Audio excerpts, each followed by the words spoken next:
एक तरफ तो पंजाब की पुलिस, एजीटीएफ, एसटीएफ या फिर पंजाब के मुख्यमंत्री भगवंत मान लगातार पंजाब से अपराध कम करने के दावे कर रहे हैं। पंजाब की पुलिस लगातार इन बदमाशों पर नकेल कसने की कोशिश कर रही है, लेकिन इन सब के बाद भी पंजाब के अंदर बदमाशों का खौफ खत्म नहीं हो रहा है। और कभी लॉरेंस बिश्नोई के नाम पर, कभी गोल्डी बराड़ के नाम पर, तो कभी जग्गू भगवानपुर या फिर बम्बिहा गैंग के नाम पर इस तरह की रंगदारी वाली खबरें लगातार सामने आ रही हैं। तो आज के इस वीडियो में हम आपको बताएंगे लॉरेंस बिश्नोई और गोल्डी बराड़ के नाम का कैसे गलत इस्तेमाल किया जा रहा है, और इन सब रंगदारी के कॉल में लॉरेंस बिश्नोई का कहीं जिक्र तक नहीं होता है, सिर्फ उसके नाम का इस्तेमाल किया जाता है। तो बताएंगे इस वीडियो में। दूसरी खबर इस वीडियो में आपको ये बताने वाले हैं कि पंजाबी सिंगर सिद्धू मूसेवाला के केस में अभी 2 दिन पहले एक खबर आई थी कि दिल्ली के तिहाड़ जेल में बंद एक गैंगस्टर जिसका नाम है एसके खरण, उसे अब पंजाब ले जाया जाएगा। पंजाब के लुधियाना में उससे पूछताछ की जाएगी। तो अब बड़ी खबर निकलकर सामने आ रही है, उसको लेकर भी क्या कुछ ये भी बताएंगे आपको, क्योंकि वो अब कहीं ना कहीं मामला टल चुका है।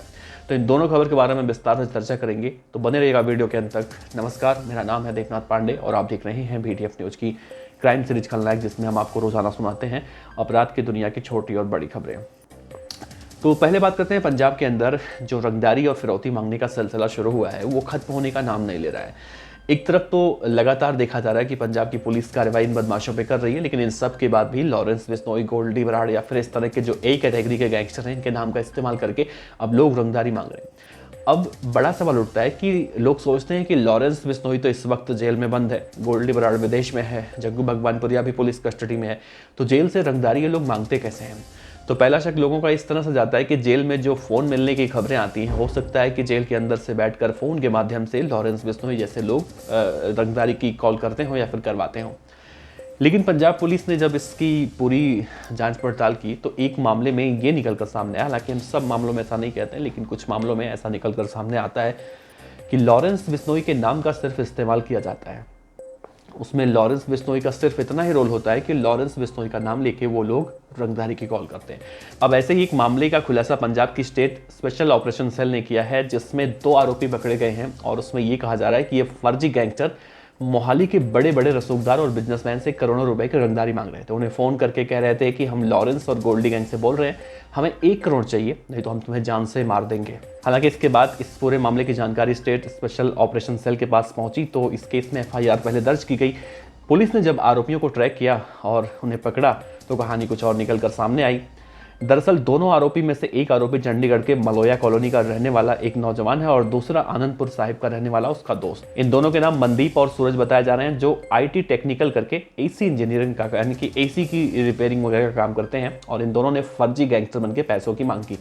कोर्ट ने इन दोनों ही आरोपियों को 3 दिनों की पुलिस रिमांड पर भेजा है। अब इन 3 दिनों में इन लोगों से पूछताछ की जाएगी। अब सोचिए, जब ऐसी खबरें निकलकर सामने आती तो लोग सोचते हैं गैंगस्टर लॉरेंस बिश्नोई हो या फिर जग्गू भगवानपुरिया, इस तरह के गैंगस्टर फ़ोन करके रंगदारी मांगते हैं। लेकिन जब आरोपी पकड़े जाते हैं तो इस बात का खुलासा होता है कि भाई इसके पीछे तो लॉरेंस बिश्नोई था ही नहीं, कोई और ही था।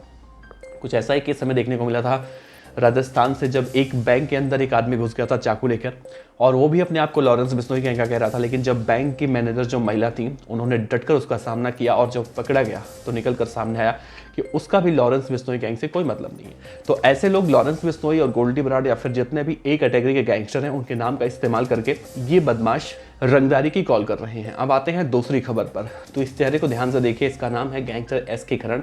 तो 2 दिन पहले खबर आई थी कि SK खरण को सिद्धू मूसेवाला की हत्याकांड के मामले में इसने हथियारों की जो सप्लाई की थी, उस मामले में पूछताछ के लिए इसे पंजाब ले जाया जाएगा। लेकिन अब दिल्ली पुलिस ने इसे पंजाब भेजने से इनकार कर दिया है, और इसके पीछे की जो वजह बताई जा रही है, वजह यही बताई जा रही है कि बहुत ज़्यादा रिस्क है, और इस रिस्क को देखते हुए हो सकता है कि इसके ऊपर अटैक इसके विरोधी गैंग के बदमाश कर दें, क्योंकि देवेंद्र बम्बिहा गैंग पहले से ही कहीं ना कहीं ये कह चुका है कि सिद्धू मूसेवाला की हत्या में जितने भी लोग प्रत्यक्ष अप्रत्यक्ष रूप से शामिल हैं, उन सभी को मौत के घाट उतार दिया जाएगा।